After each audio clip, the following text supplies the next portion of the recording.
Hello everyone, आप सभी का स्वागत है सिलेक्शन आईक्यू के डिजिटल प्लेटफॉर्म पर। तो कैसे हैं दोस्तों, सब बढ़िया होंगे आई होप। चलिए, तो आई होप आप स्वस्थ होंगे, व्यस्त होंगे, मस्त होंगे, जबरदस्त होंगे, है ना जी। और हमारी चल रही थी मंथली करंट अफेयर की सीरीज, और मंथली करंट अफेयर की सीरीज में हमने सितंबर के करंट अफेयर राजस्थान के भी कंप्लीट कर लिए हैं, और सितंबर 2025 के इंटरनेशनल और नेशनल करंट अफेयर भी कंप्लीट कर लिए हैं। और आज की क्लास में हम चर्चा करने वाले हैं अक्टूबर 2025 के राजस्थान करंट अफेयर के इंपॉर्टेंट एमसीक्यूज के बारे में। तो ये जो एमसीक्यूज हैं वो आपके पूरे मंथली कवर जो करंट अफेयर हैं उसको कवर कर देंगे, और इसमें आपके लगभग सभी सेगमेंट के जो प्रश्न हैं वो हमने इंक्लूड किए हैं। तो चलिए क्लास की करते हैं शुरुआत। और क्लास में आज की क्लास में हम टोटल 50 महत्वपूर्ण जो प्रश्न हैं उनके बारे में चर्चा करने वाले हैं। तो पहला प्रश्न है, हिंदुस्तान जिंक लिमिटेड के द्वारा भारत के पहले जिंक टैलिंग्स पुनर्संस्करण संयंत्र को राज्य में किस स्थान पर स्थापित किया गया है? Option A Rampura Agucha Bhilwara, option B Chauth Ka Barwara Sawai Madhopur, option C Got Manglod Nagaur, option D Palana Bikaner. तो क्वेश्चन का आंसर आपको समझना है कि हिंदुस्तान जिंक लिमिटेड के द्वारा जो है पहले जिंक टैलिंग्स पुनर्संस्करण यंत्र कहाँ स्थापित किया जा रहा है? तो ये जो संस्करण यंत्र है वो रामपुरा आगुचा में किया जा रहा है। रामपुरा आगुचा की बात कर रहे हैं तो यहाँ पर जिंक पाया जाता है। जिंक आपको ध्यान रखना है, यानी सीसा जस्ता। तो सीसा जस्ता जो है यहाँ पर पाया जाता है रामपुरा आगुचा में।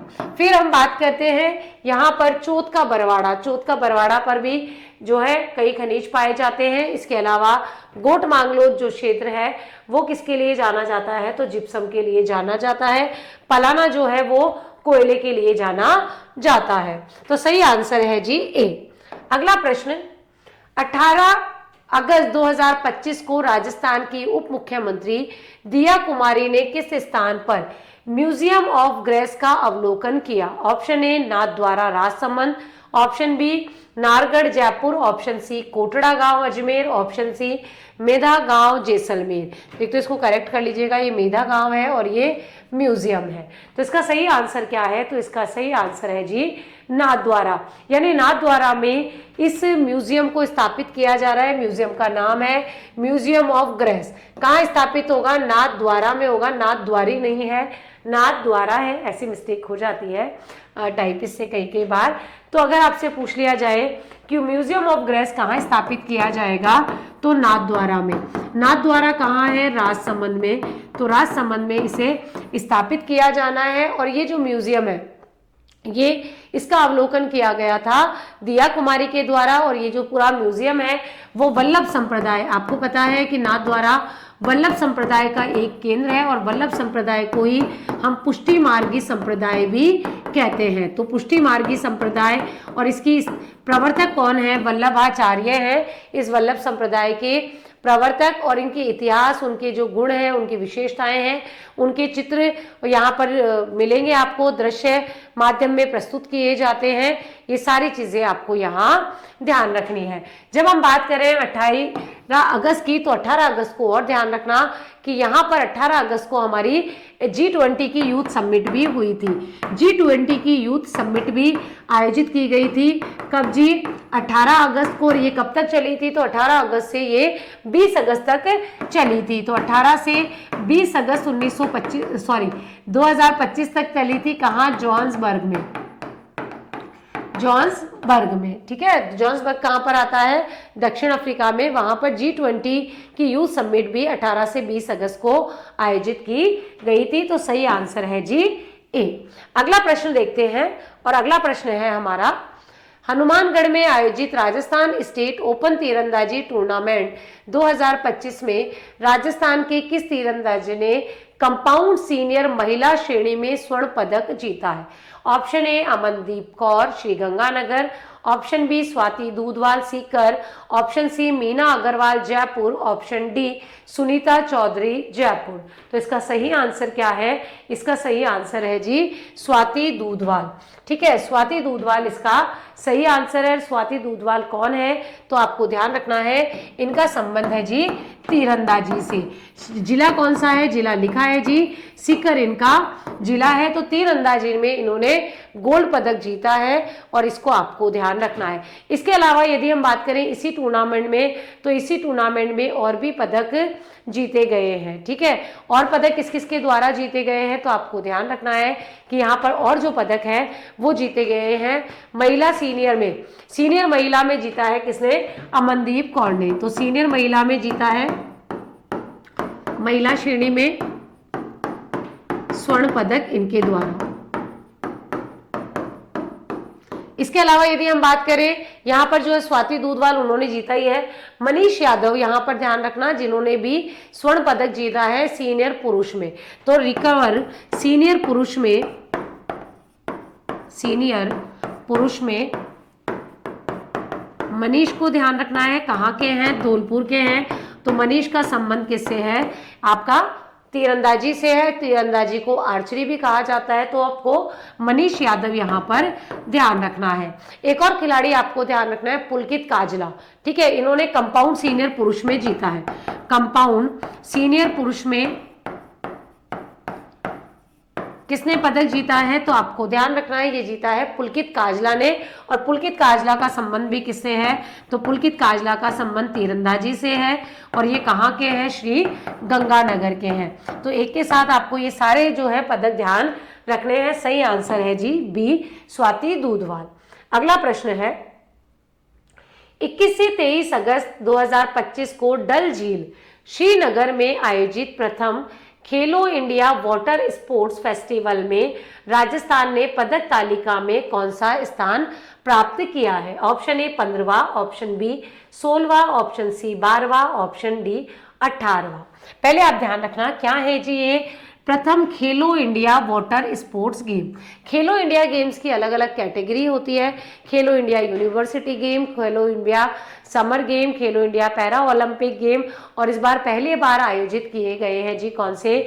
तो खेलो इंडिया वाटर स्पोर्ट्स। और ये जो वाटर स्पोर्ट्स है आयोजित कहाँ किए गए हैं? श्रीनगर में। और श्रीनगर की कौन सी? डल झील में। और कब आयोजित किए गए हैं? तो 21 से 23 अगस्त 2025 में। सारी इंफॉर्मेशन इसमें आ चुकी है, ठीक है। अगर आपसे पूछें कि इन खेलों का शुभंकर क्या है, क्योंकि शुभंकर नहीं लिखा है ना, तो शुभंकर ध्यान रखना, ये है हिमालयन किंगफिशर। हिमालयन किंगफिशर ये इसका शुभंकर है। हम पदक तालिका की बात कर लेते हैं। तो पदक तालिका में पहले स्थान पर कौन रहा है इन गेम्स में? तो ध्यान रखना मध्य प्रदेश, ठीक है। पहला स्थान किसने प्राप्त किया है? मध्य प्रदेश ने।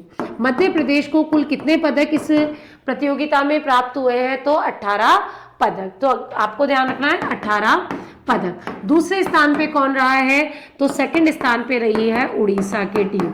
उड़ीसा की जो टीम है उसने कुल कितने पदक जीते हैं? तो कुल 10 पदक यहाँ जीते हैं। तीसरे स्थान पे कौन रहा है? केरल।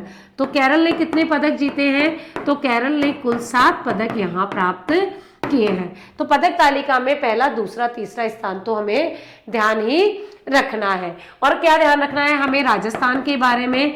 और राजस्थान को कौन सा स्थान मिला है? तो राजस्थान का स्थान है जी 18वां। कौन सा पदक मिला है? कांस्य पदक यहाँ मिला है। केवल एक कांस्य पदक यहाँ मिला है और हम 18वें स्थान पर है। और आपको पता है क्यों मिला है?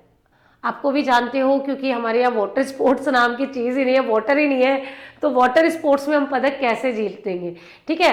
तो एक पदक मिला है, एक कांस्य पदक यहाँ पर हमने जीता है सिर्फ और सिर्फ। और ये एक कांस्य पदक भी काई में जीता है? रोइंग टीम ने जीता है। किसने जीता है? रोइंग टीम के द्वारा जीता गया है। और रोइंग टीम की जब बात कर रहे हो तो यहाँ 2 खिलाड़ी ध्यान रख लेना, क्योंकि एक ही पदक जीता है तो पूछा जा सकता है। एक ध्यान रखना है दिनेश कुमार और एक ध्यान रखना है विनीत। तो दिनेश कुमार और विनीत ने की जो टीम है, विनीत कुमार थोलाड़ जो कि सीकर के हैं, उनके द्वारा ये पदक जीता गया है। तो ये जो पदक है वो सिर्फ एक पदक जीता गया है रोइंग टीम ने, जो कि सीकर की टीम है। ये आपको ध्यान रखना है। अगला प्रश्न, तो इसका सही आंसर है जी डी। 10 अक्टूबर 2025 को राजस्थान में किस स्थान पर थार महोत्सव का आयोजन किया गया है? Option A Bikaner, option B Barmer, option C Jaisalmer, option D Jaipur. तो आपको ध्यान रखना है कि थार महोत्सव कहाँ आयोजित किया गया है, तो थार महोत्सव आयोजित किया गया है कहाँ पर जी? ये किया गया है बाड़मेर में, ठीक है। इसके अलावा अगर आपसे पूछ ले कि थार सुंदरी का खिताब किसे मिला है, ठीक है, या थार श्री का खिताब किसे मिला है, बाड़मेर की जिला कलेक्टर आपको पता ही है, काफी चर्चा में रहती है, ठीक है, अपने कई सारे बिंदुओं में। तो थार महोत्सव में आपको थार सुंदरी ध्यान रखना है, नक्षत्री को यहाँ पर प्रदान किया गया है, ठीक है, ये आपको ध्यान रखना है। अगला प्रश्न, 14 से 16 अक्टूबर 2025 को बेलग्रेड सर्बिया में आयोजित वर्ल्ड ग्रैपलिंग चैंपियनशिप में भारत का प्रतिनिधित्व किसके द्वारा किया जाएगा? Option A Sonia Chaudhary, option B Naurti Kumari Mewara, option C Pinky Sharma, option D Mana Agarwal. माना नहीं है जी, ये मोना अग्रवाल है। पूछा क्या गया है? बेलग्रेड सर्बिया में आयोजित कौन सी प्रतियोगिता है? World grappling championship. तो वर्ल्ड ग्रैपलिंग चैंपियनशिप का आयोजन कब किया गया? 14 से 16 अक्टूबर को। कहाँ किया गया? बेलग्रेड कहाँ पर है? सर्बिया में है। और यहाँ पर भारत का प्रतिनिधित्व किया है पिंकी शर्मा ने। प्रतिनिधित्व किसका किया है भारत ने? कहा पिंकी शर्मा के द्वारा किया गया, ये आपको ध्यान रखना है। और राजस्थान ग्रैपलिंग संघ के अध्यक्ष भी ध्यान रख लेना। तो राजस्थान ग्रैपलिंग संघ के अध्यक्ष कौन है? तो इसके अध्यक्ष ध्यान रखना है आपको संजय जी, है ना। तो आपको ध्यान रखना है कौन है? संजय शेखावत है। तो संजय शेखावत इस संघ के क्या है जी? अध्यक्ष हैं। यहां से आपसे प्रश्न पूछा जा सकता है। अलग अलग कई सारे संघ होते हैं, उन सभी के अध्यक्ष आपको पता होने चाहिए, क्योंकि अक्सर एग्जाम में पूछ लिया जाता है। तो सही आंसर क्या है जी? सी पिंकी शर्मा। अगला प्रश्न, अक्टूबर 2025 में राज्य के झुंझुनू में आयोजित सब जूनियर बैडमिंटन प्रतियोगिता में राजस्थान के किस खिलाड़ी ने अंडर 13 में स्वर्ण पदक जीता है? Option A Madhav Sharma, option B Pranav Mulchandani, option C Krishna Nagar, option D Swati Dudhwal. देखो, अगर आपको ऑप्शन भी पता है ना, स्वाति दूधवाल नहीं है, अभी हमने पढ़ा था, ठीक है, किसकी खिलाड़ी है? कृष्णा नागर नहीं है, क्योंकि ये अंडर 13 में कैसे हो सकती है कृष्णा नागर, ठीक है, तो ये हो ही नहीं सकते। अब अपने पास दो बचे। अब आपको ध्यान रखना है प्रतियोगिता कौन सी है? सब जूनियर बैडमिंटन प्रतियोगिता, जूनियर की प्रतियोगिता है, और इसमें भी अंडर 13 यानी 13 साल से कम उम्र के खिलाड़ी ही भाग लेंगे। आयोजन कहाँ हुआ है? झुंझुनू में हुआ है। इसमें एकल प्रतिस्पर्धा में इसमें कौन विजेता बने हैं? तो आपको ध्यान रखना है माधव शर्मा, और माधव शर्मा कहाँ के हैं? जयपुर के हैं। माधव शर्मा जयपुर के हैं, और इन्हें कौन सा पदक मिला है? इन्हें स्वर्ण पदक यहाँ पर प्राप्त हुआ है, ठीक है जी। फिर अगर हम बात करें यहाँ पर युगल प्रतिस्पर्धा में, ठीक है, तो युगल प्रतिस्पर्धा में आपको दोनों लोगों का नाम ध्यान रखना है। कौन जी? एक तो माधव शर्मा और एक प्रणव मूलचंदानी। माधव शर्मा प्लस प्रणव मूलचंदानी, ठीक है, और इनका संबंध कहाँ से है? तो जयपुर से है। और इनको कौन सा पदक मिला है? तो युगल प्रतिस्पर्धा में इनको मिला है जी रजत पदक। तो दोनों आपको ध्यान रखना, एकल भी ध्यान रखना और एकल के साथ साथ युगल भी ध्यान रखना। और अगर पूछ लिया जाए प्रणव मूलचंदानी का संबंध किस खेल से है, तो बैडमिंटन ध्यान रखना है। माधव शर्मा का कौन सा है? बैडमिंटन है, ये भी ध्यान रखना है। सही है आंसर ए, क्योंकि पूछ रहा क्या है? ये किस खिलाड़ी ने अंदर में स्वर्ण पदक जीता है।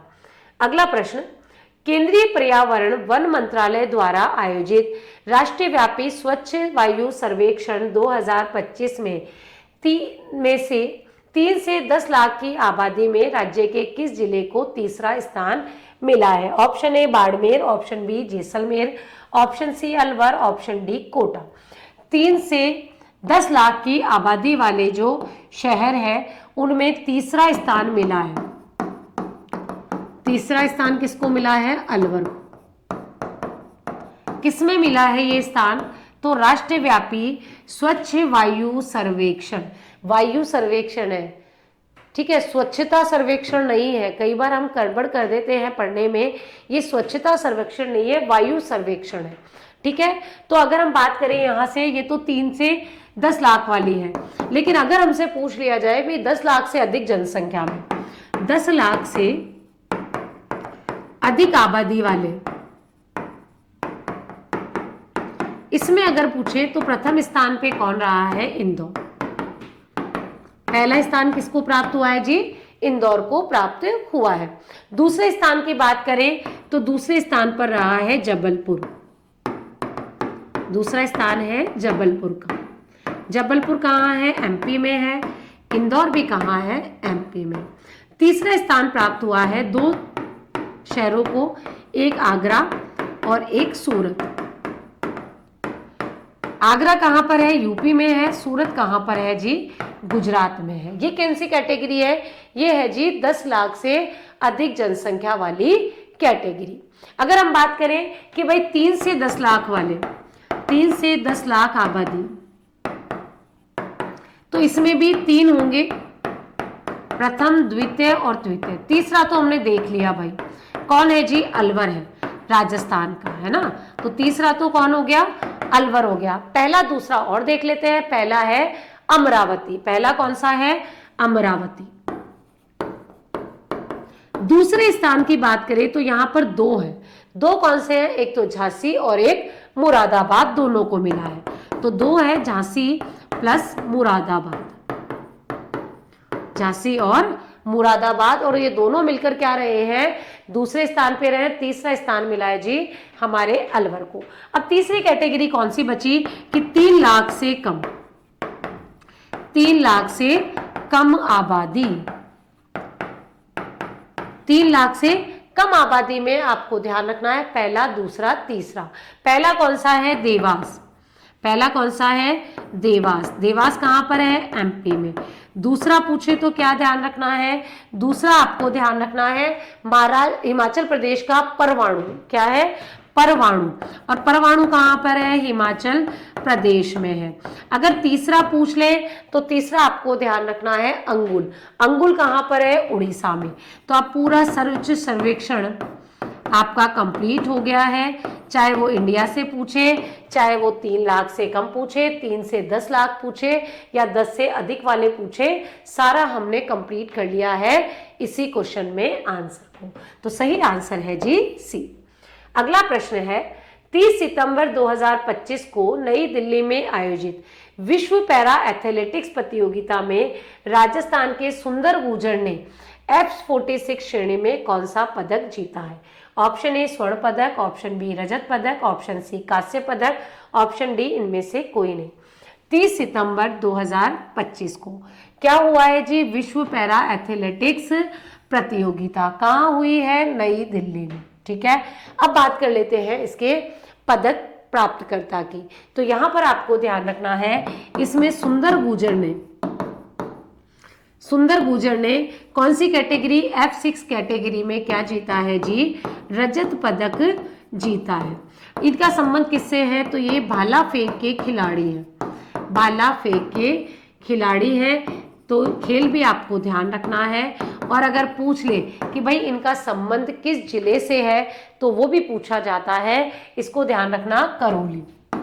और जैवलिन थ्रो भी कहते हैं भाला फेंक को। तो जैवलिन थ्रो बोलो, भाला फेंक बोलो, करौली के है ये। नाम क्या है जी? सुंदर गुर्जर है। सुंदर गुर्जर की यदि हम बात करें यहाँ पर, तो इनके कोच कौन है? और इसके कोच हैं महावीर सैनी। महावीर सैनी इनके कोच है ना जी। और फिर क्या ध्यान रखना है कि इसी प्रतियोगिता में एक और जो खिलाड़ी जीते थे वो थे संदीप चौधरी। संदीप चौधरी ने भी यहाँ पदक प्राप्त किया था विश्व पैरा एथलेटिक्स प्रतियोगिता में। और इन्होंने कौन सा पदक प्राप्त किया है? तो ध्यान रखना, इन्होंने F44 श्रेणी में रजत पदक प्राप्त किया है। तो दोनों खिलाड़ी याद रहेंगे। एक कौन है और इसका भी संबंध किससे है? भाला फेंक से। तो भाला फेंक के दोनों खिलाड़ी हैं, एक है सुंदर और एक है संदीप। तो सही आंसर है जी स्वर्ण पदक, ठीक है, सॉरी सही आंसर है जी रजत पदक। ठीक, तो रजत पदक हमें ध्यान रखना है। अगला प्रश्न, 24 से 28 सितंबर 2025 को डिंडीगुल तमिलनाडु में आयोजित 44वीं सब जूनियर राष्ट्रीय बॉल बैडमिंटन चैंपियनशिप में राजस्थान की बालक वर्ग टीम ने कौन सा पदक जीता है? ऑप्शन ए स्वर्ण पदक, ऑप्शन बी रजत पदक, ऑप्शन सी कांस्य पदक, ऑप्शन डी इसमें से कोई नहीं। और आपको पता है कि खेलों से आजकल जो है एक अच्छे लेवल के प्रश्न जो है पूछे जा रहे हैं। हमने यहाँ पर बेसिक चीजें देख ली है। क्या लिखा है? 44वीं सब जूनियर राष्ट्रीय बॉल बैडमिंटन चैंपियनशिप कब आयोजित हुई? तो ध्यान रखना 24 से 28 सितंबर। कहाँ हुई? डंडीगुल। डंडीगुल कहाँ पर है जी? तमिलनाडु में है। ठीक है, यहाँ पर आपको ध्यान रखना है कि हमने क्या जीता है, तो हमारी इस टीम ने जीता है कांस्य पदक। कांस्य पदक हमने प्राप्त किया है। तो सही आंसर है जी सी, जो आपको ध्यान रखना है। अगला प्रश्न, निम्न में से किसे राजस्थान तकनीकी विश्वविद्यालय कोटा का कुलगुरु नियुक्त किया गया है? Option A professor Pawan Kumar Sharma, option B professor Nimit Ranjan Chaudhary, option C professor doctor Pratap Singh, option D professor Govind Sai Shukla. तो इसका सही आंसर है जी निमित रंजन चौधरी। और इन्हें आरटीयू यानी राजस्थान टेक्निकल यूनिवर्सिटी कोटा का क्या नियुक्त किया गया है? कुलगुरु नियुक्त किया गया है। तो कुलगुरु हो, कुलपति हो, इनसे भी अक्सर प्रश्न पूछे जाते हैं। और इनकी नियुक्ति किसके द्वारा की गई है? तो आपको ध्यान रखना है, इनकी नियुक्ति की जाती है किनके द्वारा? राज्यपाल के द्वारा। और वर्तमान में राज्यपाल कौन है? तो हरिभाऊ बागड़े के द्वारा। और सिर्फ इसकी ही, इस यूनिवर्सिटी के ही नहीं, यहाँ पर कुल जो है 7 यूनिवर्सिटी के कुलगुरुओं की, राज्य के 7 विश्वविद्यालयों के कुलगुरु की नियुक्ति की गई है। कुलगुरु की नियुक्ति एक साथ की गई थी, जिसमें से एक हमने प्रश्न में देख लिया है आरटीयू। इसके अलावा हम बात करें तो जय नारायण व्यास विश्वविद्यालय जो कि जोधपुर में है, उसके कुलगुरु बने हैं प्रोफेसर पवन कुमार। तो आपको पवन कुमार को भी ध्यान रखना है। और ये किसके? जय नारायण व्यास यूनिवर्सिटी, जय नारायण व्यास विश्वविद्यालय के कुलगुरु ये बने हैं। इसके अलावा कृषि विश्वविद्यालय कोटा, उसके कुलगुरु कौन बने हैं? भीमला डंगवाल बने हैं। फिर आपको ध्यान रखना है कृषि विश्वविद्यालय जोधपुर और उसके कुलगुरु बने हैं डॉक्टर वीरेंद्र जेतावत। श्री कर्ण सिंह नरेंद्र विश्वविद्यालय जो है जोबनेर वाला, उसके कुलगुरु बने हैं प्रोफेसर पुष्पेंद्र सिंह चौहान। महाराणा प्रताप कृषि विश्वविद्यालय उदयपुर के कुलगुरु कौन बने हैं? तो ये बने हैं प्रताप सिंह। ठीक है, तो प्रताप सिंह का तो नाम मेंशन है, तो यहाँ पर आपको ध्यान रखना है महाराणा प्रताप यूनिवर्सिटी, महाराणा प्रताप कृषि विश्वविद्यालय के कुलगुरु कौन बने हैं? प्रताप सिंह। और फिर ध्यान रखना है सर्वपल्ली राधाकृष्णन, जो प्रोफेसर सर्वपल्ली राधाकृष्णन, और ये कैसा है? आयुर्वेद विश्वविद्यालय है ना। तो आयुर्वेद विश्वविद्यालय, और इसके कहाँ पर है ये आयुर्वेद विश्वविद्यालय?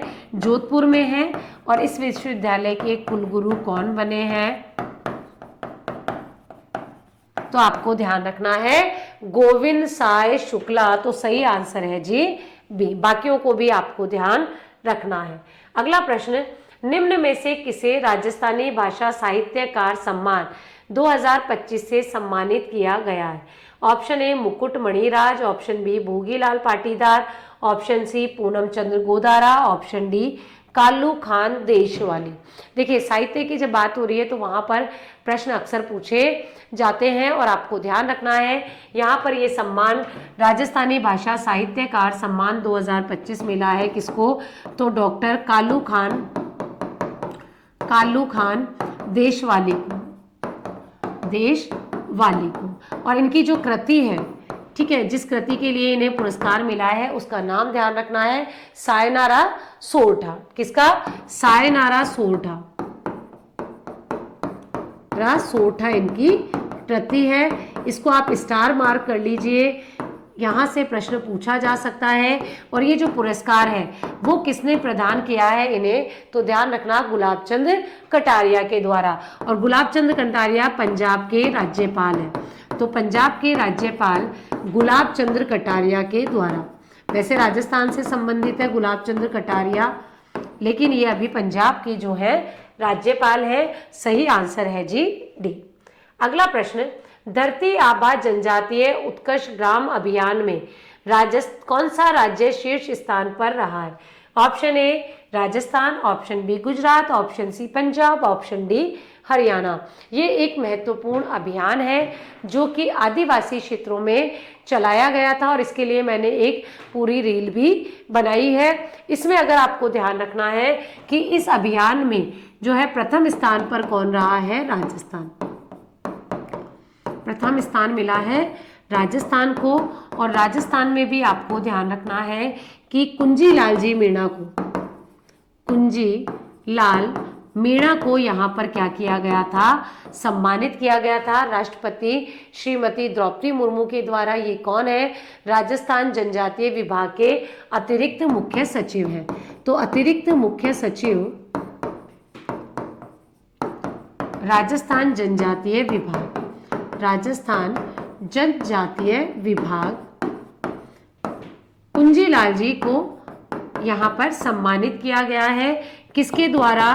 तो राष्ट्रपति श्रीमती द्रौपदी मुर्मू के द्वारा, मती द्रौपदी मुर्मू के द्वारा इन्हें सम्मानित किया गया है। ठीक है जी, तो आंसर क्या है सही? राजस्थान ने इसमें प्रथम स्थान प्राप्त किया है।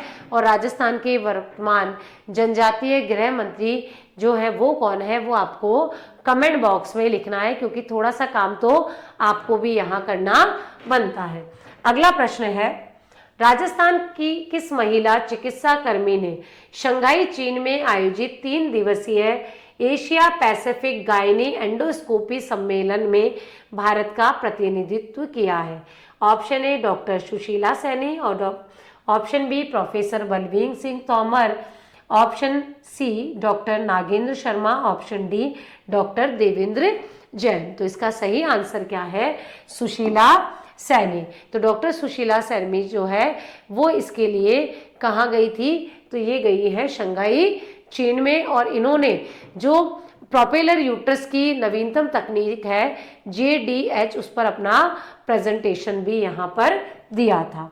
अगला प्रश्न है, हाल ही में अपने निधन के कारण चर्चा में रहे कर्नल सोनाराम चौधरी का संबंध किस क्षेत्र से रहा है? ऑप्शन ए साहित्य, ऑप्शन बी गायन, ऑप्शन सी राजनीति, ऑप्शन डी न्यायिक सेवा। ध्यान रखना है कर्नल सोनाराम चौधरी। कर्नल सोनाराम चौधरी की बात करें तो इनका संबंध किस क्षेत्र से है? इनका संबंध है जी राजनीति से। राजनीति से कैसे है? तो ये जो है बाड़मेर जैसलमेर सीट से 4 बार क्या रह चुके हैं जी? सांसद रह चुके हैं। क्या रह चुके हैं? लोकसभा सांसद रह चुके हैं। और बायतू जो सीट है, बायतू सीट से विधायक भी रह चुके हैं। तो विधायक भी रह चुके हैं, सांसद भी ये रह चुके हैं। ठीक है, ये आपको ध्यान रखना है। तो इनका संबंध किससे हो गया भाई? राजनीति से हो गया है, ये आपको ध्यान रखना है। तो राजनीति से संबंध किनका है? कर्नल सोनाराम चौधरी जी का है। ठीक है जी, अगला प्रश्न, राजस्थान मसाला कॉन्क्लेव 2025 का आयोजन राजस्थान के किस स्थान पर हुआ है? Option A Jodhpur, option B Kota, option C Jaipur, option D Udaipur. तो सही आंसर क्या है? राजस्थान मसाला कॉन्क्लेव का आयोजन जो है वो कहाँ किया गया है? बिड़ला ऑडिटोरियम में, यानी जयपुर में। बिड़ला ऑडिटोरियम जयपुर में इसका आयोजन किया गया है। और मसाला कॉन्क्लेव पहली बार हुआ है। और आपको ध्यान रखना है कि राजस्थान जो है मसाला उत्पादन में देश में कौन सा स्थान रखता है, तो जीरा उत्पादन में हम पहले स्थान पर आते हैं, मेथी और सौंफ में हम दूसरे स्थान पर आते हैं, और अगर हम बात करें धनिया और अजवाइन में तो इसमें हम तीसरे स्थान पर आते हैं। ठीक है, तो ये सारी चीजें भी आपको ध्यान में रखनी है। अगला प्रश्न है, राजस्थान सरकार द्वारा राज्य में फसल खराब होने पर त्वरित सहायता देने हेतु कितने सदस्यीय कमेटी का गठन किया जाएगा? तो इसका सही आंसर है 6 सदस्यीय एक कमेटी बनेगी, और इस 6 सदस्यीय कमेटी में कृषि व कृषक कल्याण विभाग के मंत्री, सहकारिता मंत्री, राजस्व मंत्री, और इसके अलावा जो है इन मंत्रियों के अलावा इनके जो सचिव हैं वो भी शामिल होंगे। और 33% से अधिक फसल अगर खराब होती है तो ऐसी स्थिति में राज्य सरकार के द्वारा आर्थिक सहायता भी यहाँ प्रदान की जाएगी, ये व्यवस्था भी की जानी है। तो सही आंसर है जी सी ऑप्शन। अगला प्रश्न, भारतीय निर्वाचन आयोग ने राजस्थान में कितने नए मतदान केंद्रों को स्वीकृति प्रदान की है? Option A 8840, option B 5046, option C 7234, option D 9429। राज्य निर्वाचन आयोग यानी भारतीय निर्वाचन आयोग ने राजस्थान में कितने नए मतदान केंद्रों को स्वीकृति दी है? तो आपको ध्यान रखना है कि हमारे यहाँ नए मतदान केंद्र होंगे 8840। ये 8840 जो मतदान केंद्र हैं उनकी अभी क्या दिए गए हैं, स्वीकृति दी गई है। और इसमें भी सर्वाधिक जो केंद्र होंगे वो कहाँ पर होंगे? मैक्सिमम होंगे जयपुर में। और जयपुर में कुल कितने केंद्र होंगे? तो 5046 होंगे। ठीक है, 5046 होंगे। और अगर आपसे पूछ ले मिनिमम कहाँ पर होंगे, तो मिनिमम ध्यान रखना एक नया जिला बना है सलूम्बर में होंगे। और मात्र कितने हैं जी? 354 है। तो 354 मिनिमम सलूम्बर में और मैक्सिमम जयपुर में होंगे। और अगर बात करें इस आयोग के अध्यक्ष अभी कौन है, तो आप ध्यान रखना ज्ञानेश कुमार।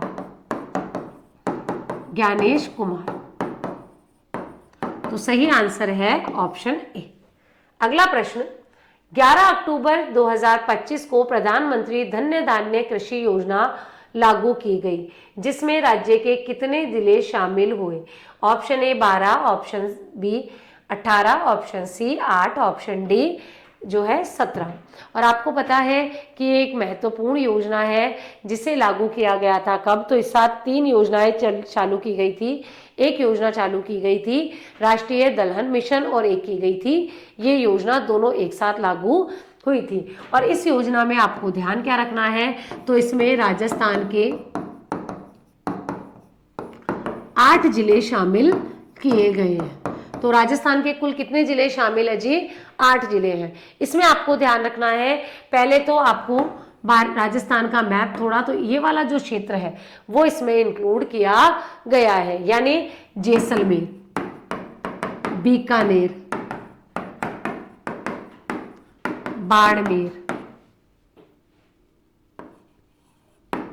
और जोधपुर। तो ये तो हो गए कौन से 4 जिले? पश्चिम वाले। ठीक है, पश्चिम वाले 4 जिले हो गए। फिर और कौन से हैं? तो यहीं पर है देखो आपका चूरू, और कौन सा है? नागौर, और कौन सा है जी? पाली, और कौन सा है? जालौर। तो ये 8 जिले जो हैं आपको ध्यान रखने हैं। 8 जिले इसमें शामिल किया गए हैं और इसके तहत जो है कुल 24,000 करोड़ रुपए की लागत भी आई गई, यानी इसका बजट भी दिया गया है। ठीक है जी, तो इसका सही आंसर है जी क्या? 8 जिले। अगला प्रश्न है, मुख्यमंत्री किसान सम्मान निधि योजना की चौथी किस्त कहां से जारी की गई? Option A Bassi, option B Balotra, option C Jaipur, option D Nadbai. तो मुख्यमंत्री किसान सम्मान निधि योजना की कौन सी किस्त जी? चौथी किस्त कहां से लागू की गई? तो इसके बारे में थोड़े फैक्ट ज्यादा रखना यार, क्योंकि अभी जो है इस पे लगातार चर्चा हो रही है, इसका अमाउंट भी बढ़ा दिया गया है। कब हुई थी? 18 अक्टूबर 2025। कहां से? नदबई। नदबई कहाँ है? भरतपुर में।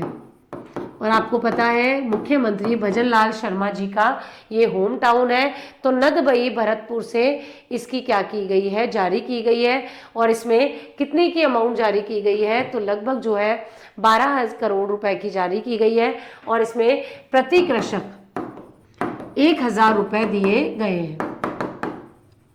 प्रति कृषक कितने, 1000 रुपए इसके तहत दिए गए हैं। लागू कब हुई थी ये, तो ये लागू हुई थी योजना 30 जून 1924 को, सॉरी 2024 को, 1924 कहाँ से आ गया पता ही नहीं। तो आपको ध्यान रखना कितना अमाउंट दिया जाता है। तो इसमें देखो पहले कितना दिया जाता था, 6000 रुपए, ठीक है। तो 6000 रुपए दिया जाता था। बाद में इसमें कितना बढ़ा दिया, तो बाद में ये कितना कर दिया जी, 8000 रुपए।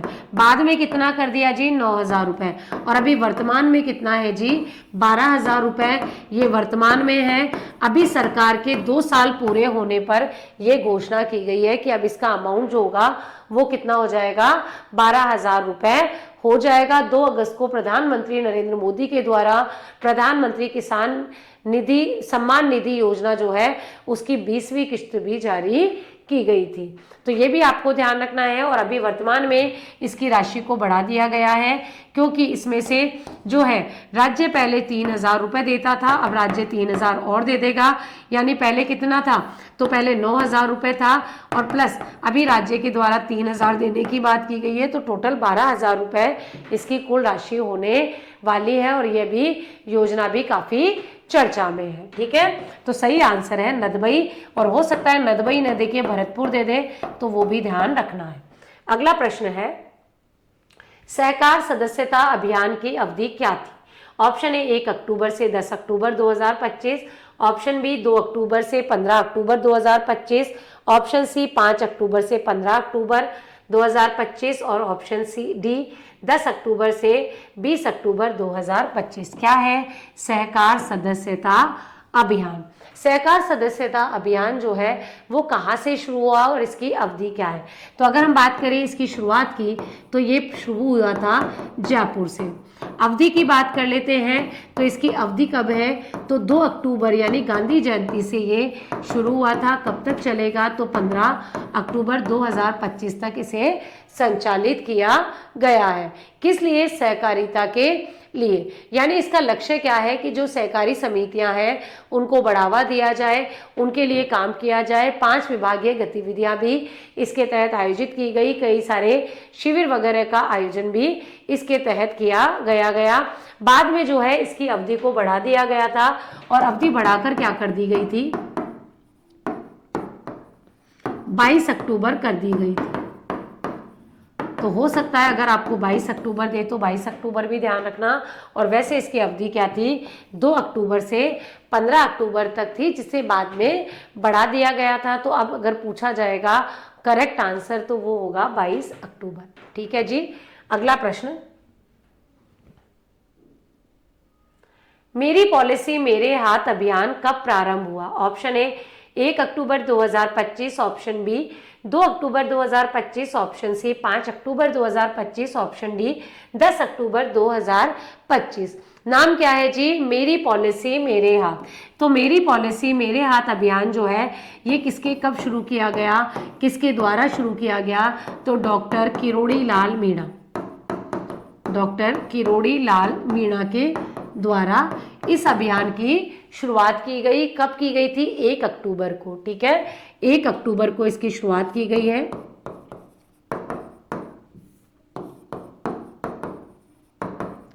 किसके तहत, तो आपको ध्यान रखना है इसकी शुरुआत हुई है प्रधानमंत्री फसल बीमा योजना के तहत। प्रधानमंत्री फसल बीमा योजना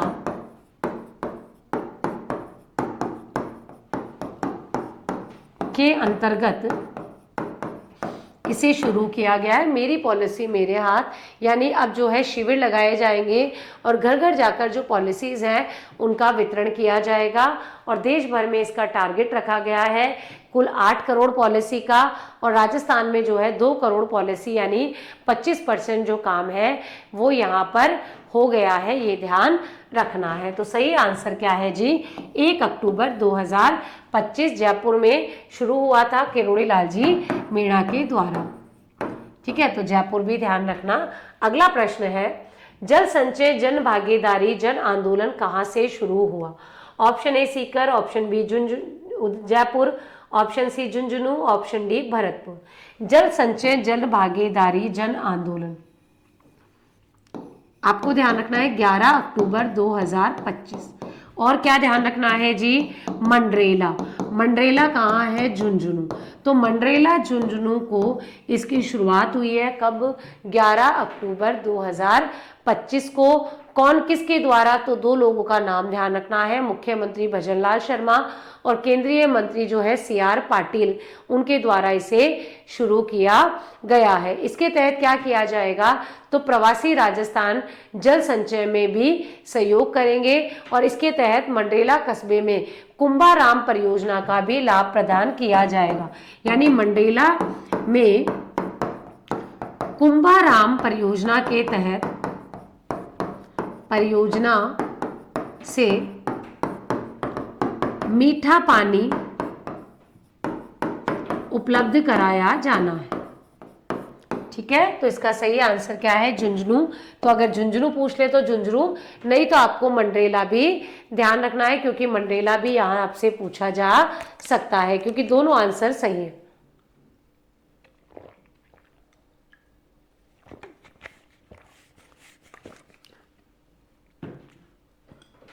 नेक्स्ट प्रश्न, कुरंजा महोत्सव का आयोजन कहाँ किया गया है?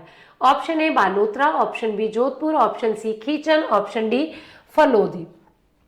कुरंजा महोत्सव, देखो महोत्सव जितने भी है ना, चाहे वो आबानेरी महोत्सव हो, मालानी महोत्सव हो, कोई भी महोत्सव हो, उससे रिलेटेड प्रश्न आपसे पूछे जाते हैं, तो प्रश्नों को आपको ध्यान रखना है। ठीक है जी। तो अगर हम बात करें कुरंजा महोत्सव की, कुरंजा महोत्सव कब आयोजित किया गया है, कहां पर आयोजित किया गया है? तो ये महोत्सव दिसंबर में आयोजित किया गया। दिसंबर में आयोजन होगा इसका, और कहां पर होगा जी? खीचन में।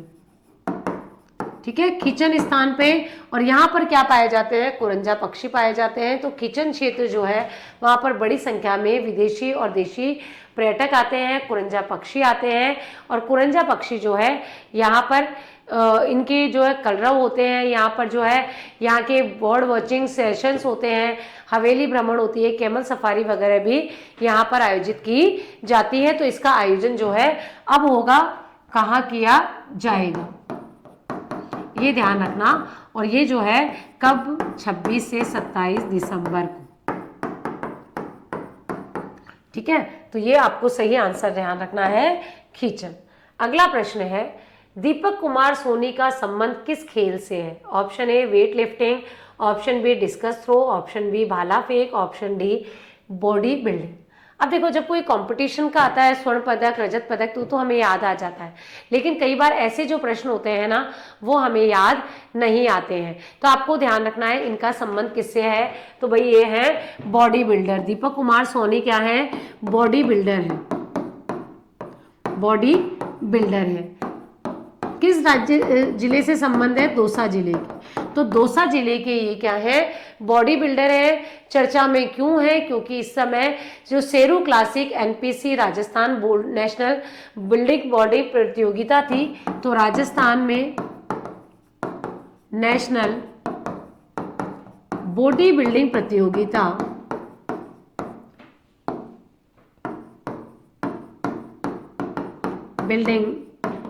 प्रतियोगिता में दीपक सोनी के द्वारा भाग लिया गया था, और दीपक सोनी ने इसमें क्या जीता है?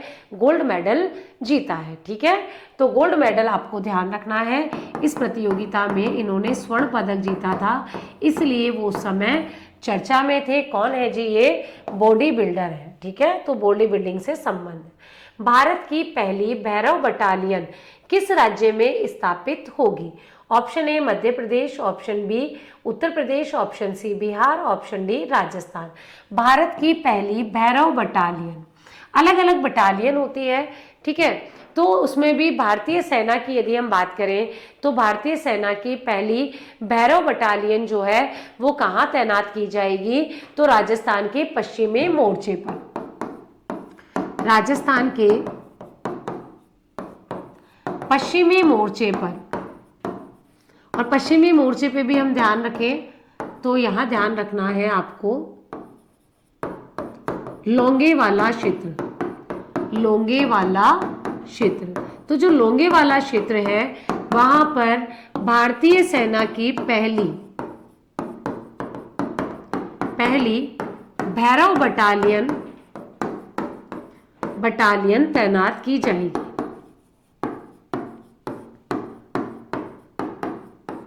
ठीक है, तो हमारे लिए बड़ी बात है कि भारतीय सेना की पहली ये जो बटालियन है वो हमारे यहाँ लोंगेवाला जो क्षेत्र है उसमें क्या की जाएगी, तैनात की जाएगी। 1 नवंबर से इसे तैनात किया जा चुका है, उस समय की बात है तब ये तैनात की जानी थी। और इसमें जो है अगले 6 महीने में अलग अलग शाखाओं में जो है 250 पुलिसकर्मी जो है शामिल होंगे और ऐसी ही बटालियंस यहाँ पर क्या की जाएगी, स्थापित की जाएगी। सही है, तो आंसर क्या है इसका, राजस्थान। अगर राजस्थान ना दे तो ये भी दे सकते हैं लोंगेवाला मोर्चा, और ये कहाँ पर है, लोंगेवाला क्षेत्र जैसलमेर में है। अगला प्रश्न, राजस्थान में भ्रष्टाचार निरोधक ब्यूरो के महानिदेशक कौन है? Option A Rajesh Swami, option B Dinesh Kumar Sharma, option B C Rajni Swapnil, option D Govind Gupta. भ्रष्टाचार निरोधक ब्यूरो, एंटी करप्शन ब्यूरो। ठीक है, तो आपको ध्यान रखना है इसके महानिदेशक कहाँ पर, राजस्थान में कौन बने हैं, किसके, एसीबी के, सीबीआई नहीं है ये, एसीबी है, anti corruption bureau. Anti corruption bureau के महानिदेशक किन्हें नियुक्त किया गया है, तो आपको ध्यान रखना है गोविंद गुप्ता को। और ये अक्टूबर में इनको अपॉइंट किया गया था, इसलिए हम इसे पढ़ रहे हैं। और अक्टूबर में 27 अक्टूबर को इन्होंने अपना कार्यभार भी ग्रहण कर लिया था। 27 अक्टूबर 2025 को इन्होंने कार्यभार ग्रहण कर लिया है। ठीक है, किन्होंने, गोविंद गुप्ता ने, और इनके साथ साथ ही कई और सारे अपॉइंटमेंट भी यहाँ किए गए थे। गोविंद गुप्ता क्या है, तो ये आपको ध्यान रखना है, ये एक आईपीएस ऑफिसर है भारत के, जिनको इस पद पर नियुक्त किया गया है। ये 1993 बैच के हैं और ये जो पद है 1 जुलाई से खाली चल रहा था। और इससे पहले जो है इस पद पर कौन थे, तो इस पद पर थे रवि प्रकाश मेहरा जी। बाद में जो रवि प्रकाश मेहरा जी है वो रिटायर हो गए थे, ये पद खाली चल रहा था और अभी इस पे गोविंद गुप्ता को अपॉइंट किया गया है। अगला प्रश्न है, राजस्थान का पहला आधिकारिक पांडुलिपि संरक्षण केंद्र कहाँ स्थापित है? Option A Bikaner, option B Jaipur, option C Jodhpur, option D Kota. Rajasthan का पहला आधिकारिक पांडुलिपि संरक्षण केंद्र, जहां पर पांडुलिपियों का संरक्षण होता है, उसके लिए यानी जो पांडुलिपियां हैं उनका डिजिटली संरक्षण किया जाएगा। और इसमें भी राजस्थान में आपको ध्यान रखना है किसको बनाया गया है, बीकानेर, और बीकानेर में अभय जैन ग्रंथालय को। किसको? अभय जैन ग्रंथालय, अभय जैन ग्रंथालय बीकानेर। बीकानेर को पांडुलिपि संरक्षण केंद्र के रूप में स्थापित किया जाएगा और ये ग्रंथालय ही अब ये केंद्र बन चुका है, ये आपको ध्यान रखना है। ठीक है जी, चलो जी, सही ऑप्शन है ए। अगला प्रश्न, त्रिशूल युद्धाभ्यास का आयोजन राजस्थान में कहाँ किया गया? Option A Jodhpur, option B Bikaner, option C Barmer, option D Jaisalmer. Trishul युद्धाभ्यास, त्रिशूल युद्धाभ्यास जो है भारत की तीनों सेनाओं का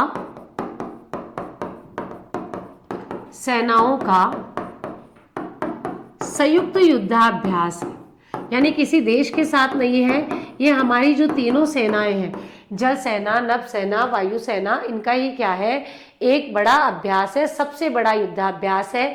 कब से कब तक चला था, तो इसकी अवधि आपको ध्यान रखनी है, 30 अक्टूबर 2025 से 10 नवंबर 2025 तक इसका आयोजन हुआ है। आयोजन कहाँ किया गया है, तो पोखरण फायरिंग रेंज में। और पोखरण फायरिंग रेंज कहाँ है, फायरिंग रेंज, और ये है जोधपुर में। तो पोखरण फायरिंग रेंज में तीनों सेनाओं का सबसे बड़ा युद्धाभ्यास आयोजित किया गया। भारत पाक बॉर्डर से लेके हम जो गुजरात के कच्छ तक वाला क्षेत्र है वहां पर जो तीनों सेनाएं हैं वो मिलकर क्या करेगी, अभ्यास करेगी और अभ्यास में अपनी जो शक्ति है उनका प्रदर्शन करेगी। स्वदेशी हथियारों की टेस्टिंग वगैरह भी की जाएगी और तीनों सेनाओं के लोग इसमें शामिल हैं। ठीक है, ये आपको ध्यान रखना है, इंपॉर्टेंट है, स्टार मार्क कर लेना।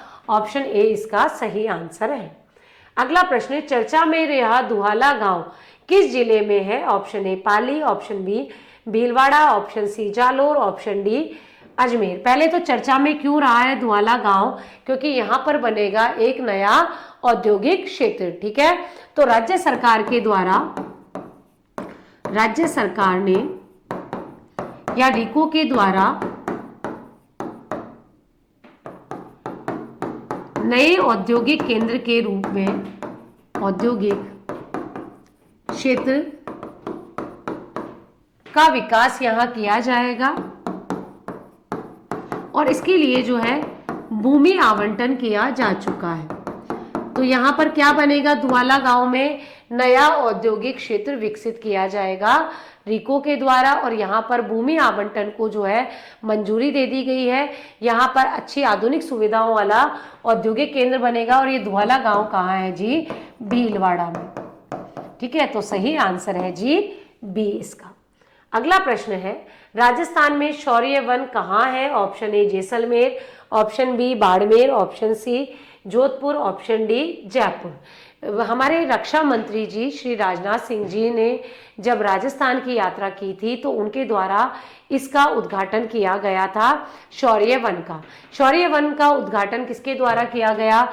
तो शौर्य वन का उद्घाटन किया गया है रक्षा मंत्री श्री राजनाथ सिंह के द्वारा, राजनाथ सिंह के द्वारा। और जब ये राजस्थान की यात्रा पर आए थे तब। ये है कहाँ शौर्य वन? तो ये है जैसलमेर, जैसलमेर में। तो जैसलमेर में ये शौर्य वन है और यहाँ पर जो है भारतीय सेना के जवान जो है उनके सम्मान, उनको श्रद्धांजलि देने के लिए यहाँ बनाया गया है। और यहाँ भारतीय सेना द्वारा विकसित एक कैक्टस सह वनस्पति उद्यान भी उद्घाटित किया गया है। यानी एक शौर्य वन है जहां पर कैक्टस सहित वनस्पति उद्यान है। 1971 का जो भारत पाकिस्तान का युद्ध था उसके स्मारक के तौर पर इसे विकसित किया गया है। कहां पर होगा? जैसलमेर में होगा। ये भारत का दूसरा सबसे बड़ा कैक्टस पार्क भी है और शहीदों के सम्मान में इसे डेवलप किया गया है। ठीक है, तो सही आंसर है जी जैसलमेर। अगला प्रश्न है, 19वीं अंतर्राष्ट्रीय कला पर्व का आयोजन राजस्थान के किस स्थान पर हुआ? Option A Tonk, option B Jaipur, option C Ajmer, option D Kota. 19वीं अंतर्राष्ट्रीय कला पर्व, इसका आयोजन कहाँ हुआ है, कब हुआ है? तो ध्यान रखना, इसका आयोजन हुआ है 7 से 9 नवंबर 2025 को। कला पर्व यानी जो भी आपकी अलग अंतरंग कला है उनके लिए आयोजन किया गया। कहाँ पर? टोंक पर। तो यहाँ इसका आयोजन हुआ है जी टोंक में। आयोजनकर्ता की बात करें कि आयोजन किसके द्वारा किया गया है, आयोजनकर्ता कौन है? तो इसमें आयोजनकर्ता है अंतरंग कला एवं एजुकेशन वेलफेयर सोसाइटी टोंक। अंतरंग कला एवं, ठीक है, तो आपको ध्यान रखना है अंतरंग कला एवं education welfare society, education welfare society के द्वारा इसका आयोजन किया गया। किया क्या जाएगा? तो जितने भी कलाकार हैं वो अपनी कलाकृतियों को, अपनी कलाओं का यहाँ पर प्रदर्शन करेंगे। 2007 में इसकी शुरुआत की गई थी और ये जो प्रोग्राम है 3 दिवसीय एक प्रोग्राम होता है जो कि 7 से 9 नवंबर 2025 को टोंक में आयोजित किया जा रहा है। ठीक है, आपको ध्यान रखना है, ऑप्शन ए इसका करेक्ट आंसर। अगला प्रश्न, चैक ग्लोबल स्टूडेंट पुरस्कार 2025 राजस्थान के किस छात्र ने प्राप्त किया है? Option A Sunil Awasthi, option B Swapnil Shekhar, option C Shipra Ghosh, option D Adarsh Kumar. Chegg global student पुरस्कार 2025। पहले तो आप ये ध्यान रखना, यह पुरस्कार पाने वाले ये जो है क्या है, भारत के पहले स्टूडेंट हैं, ठीक है, यानी ये सम्मान पाने वाले पहले भारतीय हैं। यह सम्मान पाने वाले पहले भारतीय हैं। कौन जी? आदर्श कुमार। आदर्श कुमार कहाँ के हैं जी? जयपुर के हैं। अगर बोले कौन सी स्कूल के हैं तो जय श्री पेरीवाल स्कूल है जयपुर में, उस स्कूल के ये विद्यार्थी हैं आदर्श कुमार, और इन्होंने क्या किया है, ये पुरस्कार प्राप्त किया है और ये सम्मान पाने वाले पहले भारतीय हैं। और इनको 88 लाख रुपए की पुरस्कार राशि भी दी गई है और इसका जो प्रोग्राम है वो लंदन में आयोजित किया गया था। और इसी को जो है विश्व स्तर पर नोबेल प्राइज फॉर स्टूडेंट भी कहा जाता है। तो इसे क्या कहा जाता है? इसे नोबेल प्राइज फॉर स्टूडेंट भी कहा जाता है। तो विद्यार्थियों का ये नोबेल पुरस्कार है जो मिला है किसको? आदर्श कुमार को। और आदर्श कुमार कहाँ के हैं जी? जयपुर के हैं। अगला प्रश्न, राजस्थान का पहला कछुआ और डॉल्फिन संरक्षण केंद्र कहाँ खुलेगा? Option A Tonk, option B Kota, option C Jhalawar और ऑप्शन डी आपको ध्यान रखना है धौलपुर। तो राजस्थान का पहला कछुआ और डॉल्फिन संरक्षण केंद्र कहाँ खुलेगा? तो ये ध्यान रखना धौलपुर में। और धौलपुर में जो दुर्लभ कछुए हैं या जो डॉल्फिन है उनके संरक्षण के लिए ये प्रजनन केंद्र खोला जाएगा। तो धौलपुर में ये प्रजनन केंद्र खोला जाएगा।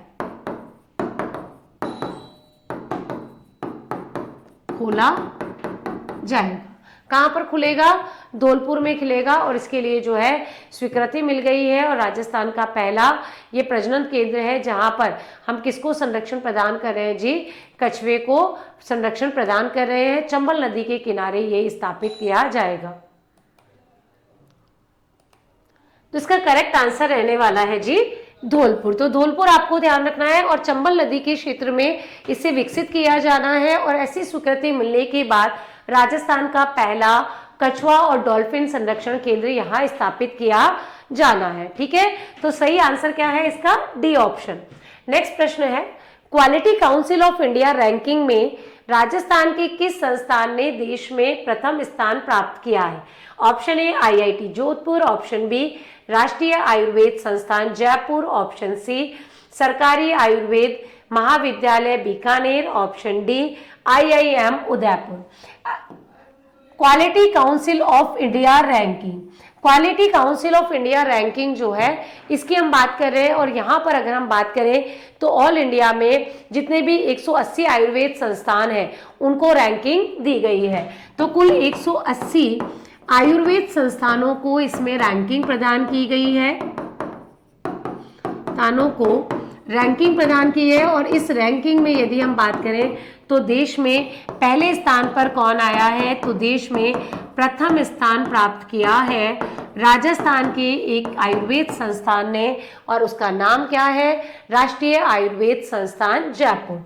तो राष्ट्रीय आयुर्वेद संस्थान जयपुर के द्वारा इसमें पहला स्थान प्राप्त किया गया है। रैंकिंग में 180 आयुर्वेद संस्थानों ने भाग लिया था। शिक्षा, स्वास्थ्य या जो रिसर्च एंड डेवलपमेंट है उसमें क्वालिटी एजुकेशन देने के लिए इस इंस्टीट्यूट को जो है दूसरी बार पहला स्थान प्राप्त हुआ है। पूरे देश में आयुर्वेद संस्थानों की गुणवत्ता का निरीक्षण इसमें किया गया है और ये क्वालिटी ऑफ इंडिया या क्वालिटी काउंसिल ऑफ इंडिया के द्वारा आयोजित किया जाने वाला एक सर्वे है, ठीक है। अगला इसका सही आंसर है जी बी ऑप्शन। अगला प्रश्न है, राजस्थानी भाषा साहित्यकार सम्मान 2025 से किसे सम्मानित किया गया है? Option A Kalu Khan Deshwali, option B Suraj Prakash, option C Mohammad Yusuf, option D Kantilal Deshmukh. Question repeat हो गया है, इसका आंसर हम पहले ही देख चुके हैं। कालू खान देशवाली, जिनकी कृति हमने बात की थी क्या, सायनारा सोठा, उसे राजस्थानी भाषा साहित्यकार सम्मान से नवाजा गया है। और ये कहाँ के हैं, तो आपको ध्यान रखना है मेड़ता के ये हैं, और इनकी इस कृति के लिए इन्हें यह पुरस्कार गुलाब चंद्र कटारिया के द्वारा प्रदान किया गया था। तो क्वेश्चन रिपीट हो गया है, अच्छी बात है, तो स्टार मार्क कर लो, प्रश्न पूछा जाएगा, है ना, क्योंकि टीम ने रिपीट कर दिया है। अगला प्रश्न है, ऑर्गेनिक फूड मार्केट कहाँ शुरू हुआ है?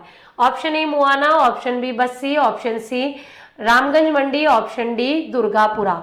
ऑर्गेनिक फूड मार्केट की बात करें तो ये शुरू हुआ है दुर्गापुरा में। और दुर्गापुरा में क्या है, आपको पता ही है कि दुर्गापुरा में राजस्थान कृषि प्रबंधन संस्थान है। तो दुर्गापुरा जयपुर में राजस्थान कृषि प्रबंधन संस्थान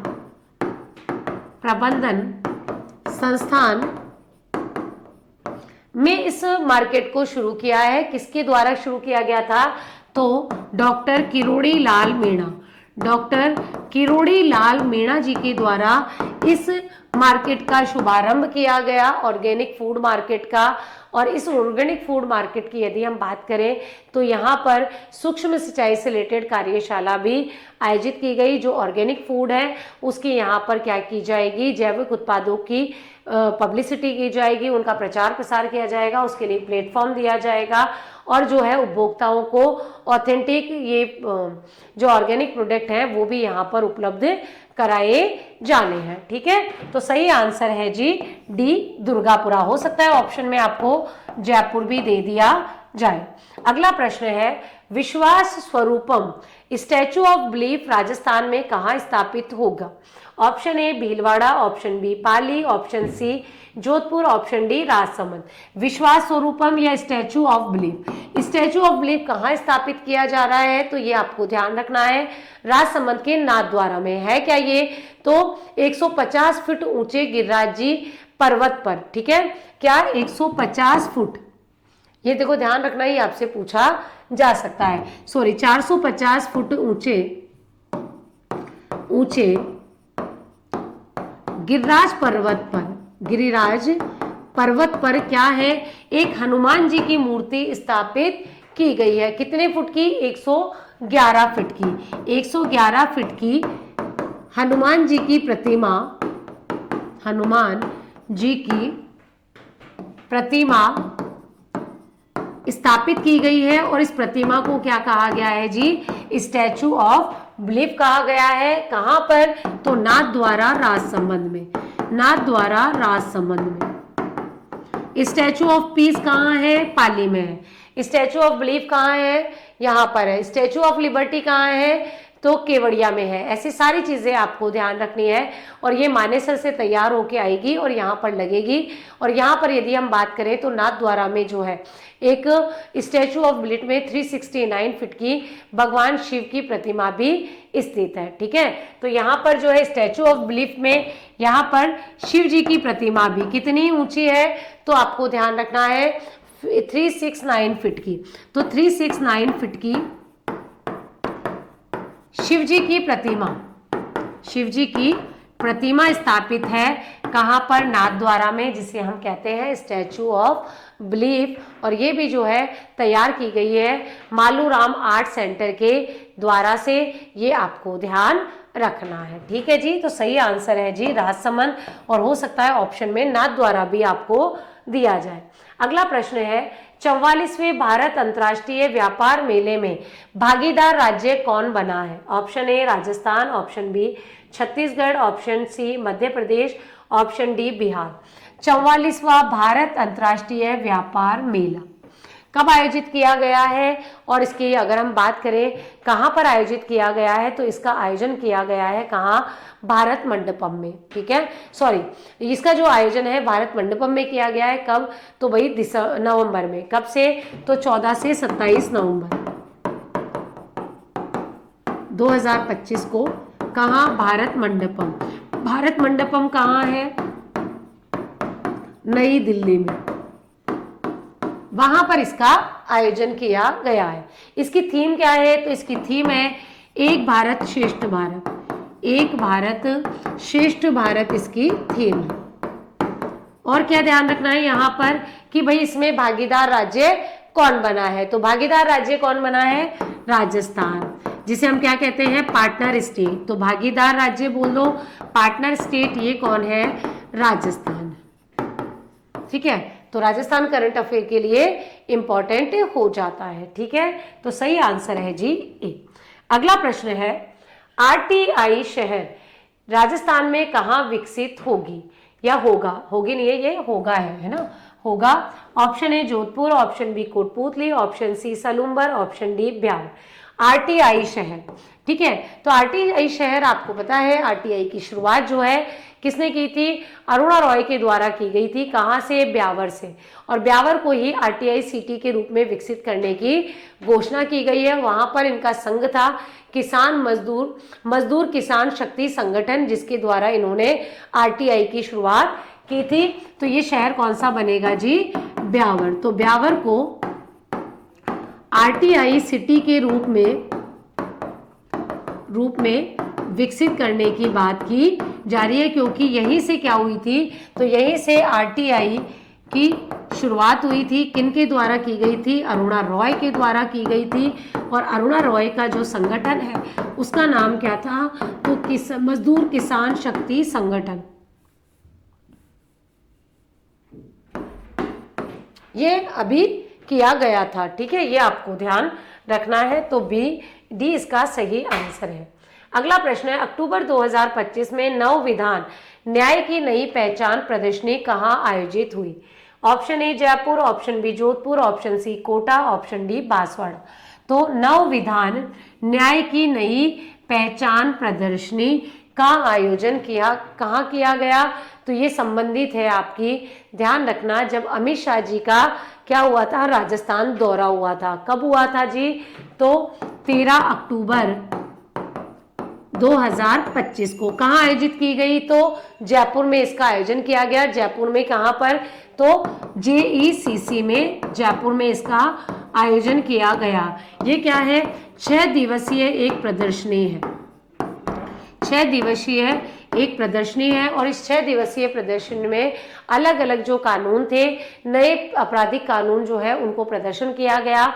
और कब से कब तक चली, तो ये प्रदर्शनी चली है जी 13 से 18 अक्टूबर तक। अलग अलग टॉपिक पे अलग अलग सेक्शन जो है इसके तहत रखे गए थे। तो 13 से 18 अक्टूबर 2025 तक इसका आयोजन किया गया। साथ में ये भी ध्यान रखना है कि ईज ऑफ जस्टिस पहल के तहत ईज ऑफ लिविंग की तर्ज पर यहाँ ईज ऑफ जस्टिस को भी प्रमोट करने पर बल दिया गया है। ठीक है, तो आपका सही आंसर है जयपुर, जेईसीसी। अगला प्रश्न, दुबई में एक समारोह में राजस्थान रत्न अवार्ड 2025 से किसे सम्मानित किया गया है। Option A Arvind Panagariya, option B Diya Kumari, option C Kumar Mangalam, और ऑप्शन डी अरुण चतुर्वेदी।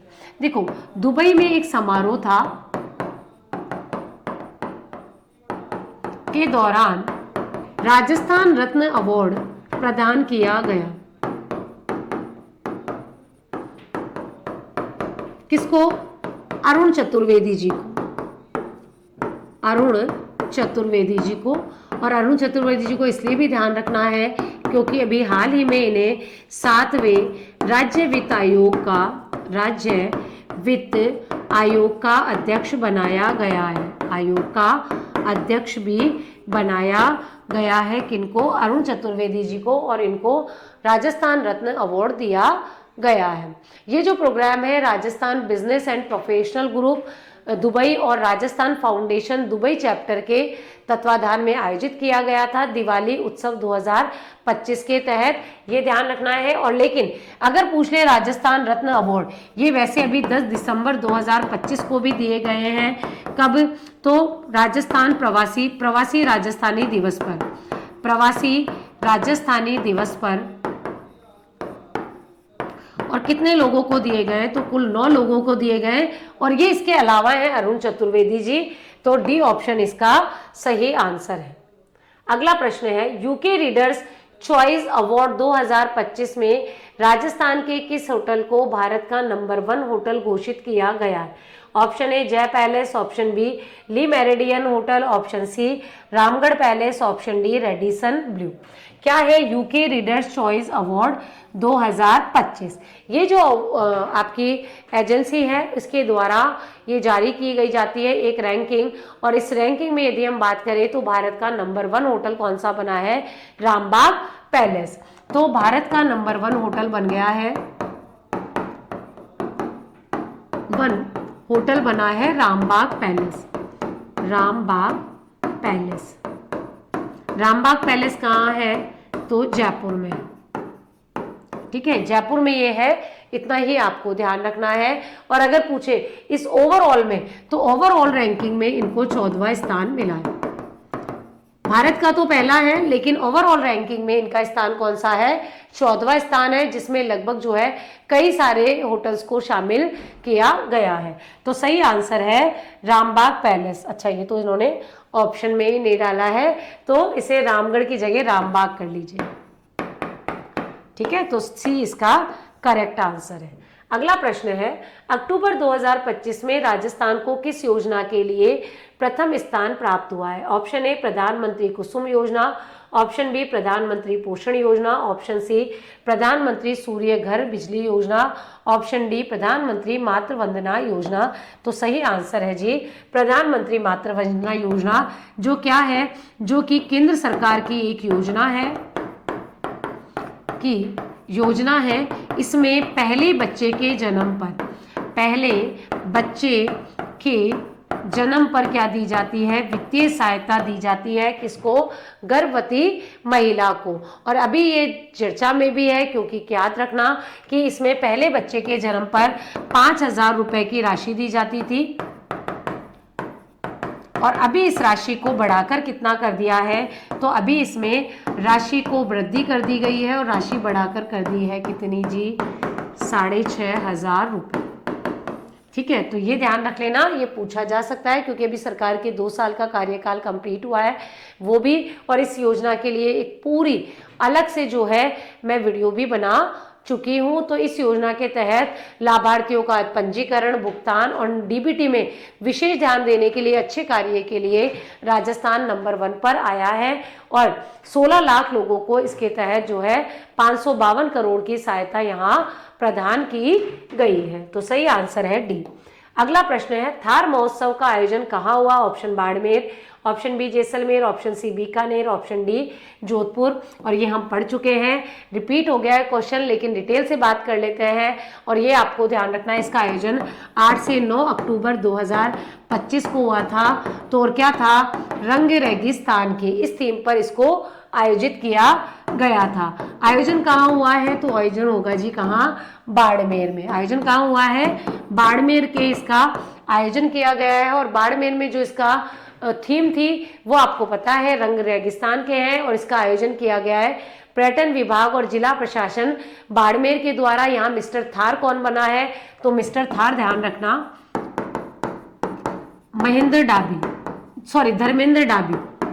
टीना डाबी से इनका कोई संबंध नहीं है, अगर आप जोड़ लो तो, क्योंकि यहाँ की कलेक्टर है, लेकिन इनका कोई संबंध नहीं है। और पूछ ले मिस थार कौन बनी है, तो मिस थार मैंने बता भी दिया था पहले भी, नक्षत्री चौधरी। तो नक्षत्री चौधरी को ध्यान रखना, और साथ ही आपको क्या ध्यान रखना है, धर्मेंद्र डाबी को ध्यान रखना है। टीना डाबी यहाँ की कलेक्टर है, तो ऑप्शन ए इसका करेक्ट आंसर है।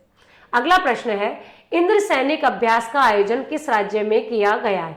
Option A Arunachal Pradesh, option B Meghalaya, option C Madhya Pradesh, option D Rajasthan. देखो इंद्र सैनिक अभ्यास जो है क्या है ये, तो ये एक द्विपक्षीय सैन्य अभ्यास है, द्विपक्षीय सैन्य अभ्यास है, जिनका आयोजन 2 देशों के मध्य किया जाता है। एक आपको ध्यान रखना है भारत, और एक ध्यान रखना है रूस, क्योंकि नाम ही है इंद्र। ठीक है, तो भारत और आर से रशिया, तो इंद्रा इसका नाम है। और इंदिरा जो है 2025 सैन्य अभ्यास, इसका आयोजन कहाँ किया गया है, तो राजस्थान में किया गया है। और ये एक द्विपक्षीय सैन्य अभ्यास है, जिसको हर 2 साल में आयोजित किया जाता है। तो ये द्विवार्षिक है, यानी हर 2 साल में इसका आयोजन होता है और इस बार इसका जो आयोजन है वो राजस्थान में किया गया है। तो ऑप्शन डी इसका क्या है जी, करेक्ट आंसर है। ठीक है जी। अगला प्रश्न, राजस्थान की पहली खेल विश्वविद्यालय के लिए भूमि आवंटन किया गया है। Option A Bassi, option B Niwai, option C Kotputli, option D Achrol. तो राजस्थान का पहला खेल विश्वविद्यालय कहाँ बनेगा, तो ध्यान रखना जी अचरोल में बनेगा और यहाँ पर इसका भूमि आवंटन किया जा चुका है और जब तक नहीं बनेगा तब तक ये जो यूनिवर्सिटी है वो कहाँ चलेगी, एसएमएस स्टेडियम की बिल्डिंग में चलेगी और ये राजस्थान की पहली स्पोर्ट्स यूनिवर्सिटी होगी। इसमें एआई टेक्निक के माध्यम से खेलों पर विकास किया जाएगा और खेल जो है उन पर ध्यान यहाँ पर दिया जाएगा। तो सही आंसर है जी डी। अगला प्रश्न है, अपनी बस राजस्थान रोडवेज सेवा की शुरुआत कब हुई। ऑप्शन ए 5 अक्टूबर 2025, ऑप्शन बी 6 अक्टूबर 2025, ऑप्शन सी 10 अक्टूबर 2025, ऑप्शन डी 15 अक्टूबर 2025। अपनी बस सेवा, और अपनी बस सेवा की शुरुआत हुई है जी 5 अक्टूबर 2025 से। 5 अक्टूबर 2025 से इसकी शुरुआत की थी किन्होंने द्वारा, भजन लाल शर्मा जी के द्वारा और मुख्यमंत्री भजन लाल शर्मा जी के द्वारा। श्री भजन लाल शर्मा ने हरी झंडी दिखाकर शुरुआत की थी। कहाँ से, तो अमर जवान ज्योति से। अमर जवान ज्योति, और अमर जवान ज्योति कहाँ है, जयपुर में है, अंबेडकर सर्किल के पास। वहाँ से हरी झंडी दिखाकर इसकी शुरुआत की गई थी। ये क्या है, तो हमारी जो है नई ब्लू लाइन बसें हैं। ये क्या है, नई ब्लू लाइन बसें हैं। ब्लू लाइन बसें हैं जो कि किस लिए है, तो भैया ग्रामीण परिवहन के लिए इनकी शुरुआत की गई है। कब से, 5 अक्टूबर से। तो सही आंसर है जी ए। अगला प्रश्न है, पीएम सेतु योजना के प्रथम चरण में राजस्थान के किस स्थान को आईटीआई हब के रूप में विकसित किया जाएगा। Option A ITI Dholpur, option B ITI Kota, option C ITI Bharatpur, option D ITI Dausa. तो पीएम सेतु योजना है और इसका पहला चरण है और पहले चरण में यहाँ पर आईटीआई भरतपुर को विकसित किया जाएगा आईटीआई हब के रूप में। और क्यों भाई, क्योंकि देखो भरतपुर का संबंध है जी भजन लाल शर्मा जी से, इनका क्या है, होम टाउन है। तो पीएम सेतु यानी PM skill enhance and technical upgradation scheme, जिसमें कौशल विकास व उद्यमिता मंत्रालय की एक सेंटर की स्कीम है और इसमें देश भर के 1000 सरकारी आईटीआई संस्थानों का आधुनिकीकरण किया जाएगा। तो इस योजना में देश के 1000 आईटीआई का आधुनिकीकरण किया जाएगा और इस आधुनिकीकरण में प्रथम चरण में जो है हमारी आईटीआई भरतपुर को आईटीआई हब के रूप में विकसित करने की क्या दी गई है, मंजूरी दी गई है, यानी इसका चयन किया गया है। ठीक है, तो सही आंसर है जी सी। अगला प्रश्न है, राष्ट्रीय धन्वंतरी आयुर्वेद पुरस्कार 2025 राजस्थान के किसको मिला है। तो option A Neelakantan, option B Bhavna Acharya, option C Basant Vajpayee, option D Banwari Lal Gaur. राष्ट्रीय धन्वंतरी आयुर्वेद पुरस्कार 2025 स्टार मार्क कर लीजिए, इंपॉर्टेंट है और ये आपको ध्यान रखना है मिला किसको है, तो बनवारी लाल गौड़ को मिला है आयुर्वेद शिक्षा और साहित्य में योगदान के लिए। तो आयुर्वेद शिक्षा व साहित्य में योगदान हेतु ये जो पुरस्कार है वो किसे मिला है, तो बनवारी लाल गौड़ को मिला है।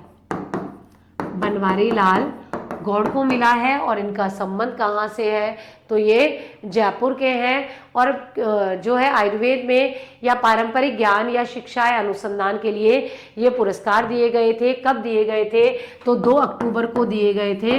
किसके द्वारा, आयुष मंत्रालय के द्वारा। तो आयुष मंत्रालय के द्वारा 2 अक्टूबर को ये पुरस्कार प्रदान किए गए और इसमें बनवारी लाल गौड़ जो कि कहाँ के हैं, जयपुर का है, उनको ये पुरस्कार दिया गया है। इन्हीं को मिला है क्या पुरस्कार, नहीं जी, इनके अलावा आपको और लोगों को भी ध्यान रखना है। ये तो कहाँ के हैं, जयपुर के हैं, जिनको अपने को ध्यान रखना ही है। एक आपको किसको ध्यान रखना है, तो वैद्य नीलकंठन को भी ये पुरस्कार मिला है। तो इसके अतिरिक्त यदि हम बात करें तो वैद्य नीलकंठन को भी यह पुरस्कार प्रदान किया गया है। इसके अलावा किसको ध्यान रखना है, तो वैद्य भावना पाराशर इनको भी यह पुरस्कार दिया गया है। तो 3 लोगों को, वैद्य भावना पाराशर को भी यह पुरस्कार दिया गया है। तो 3 लोगों को आपको ध्यान रखना है जिन्हें राष्ट्रीय धन्वंतरी आयुर्वेद पुरस्कार 2025 प्रदान किया गया है।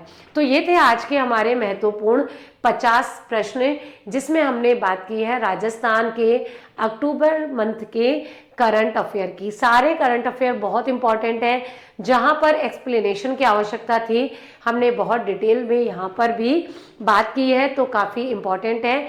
और आपके जो भी एग्जाम्स आ रहे हैं, स्पेशली जो आपका जनवरी में रीट का पेपर आ रहा है, वहां पर ये काफ़ी हेल्पफुल आपके लिए रहने वाला है। तो मिलेंगे अगली क्लास में अक्टूबर मंथ के इंटरनेशनल और नेशनल करंट अफेयर के साथ। अगर क्लासेस आपको अच्छी लग रही है तो वीडियोस को लाइक भी करें, साथ ही ज़्यादा से ज़्यादा लोगों के साथ इसको शेयर करें, जिससे उनको भी इसका बेनिफिट मिलता रहे। तो पढ़ते रहिए, लिखते रहिए, अपना ध्यान रखिए। मिलेंगे अगली क्लास में। Thank you so much.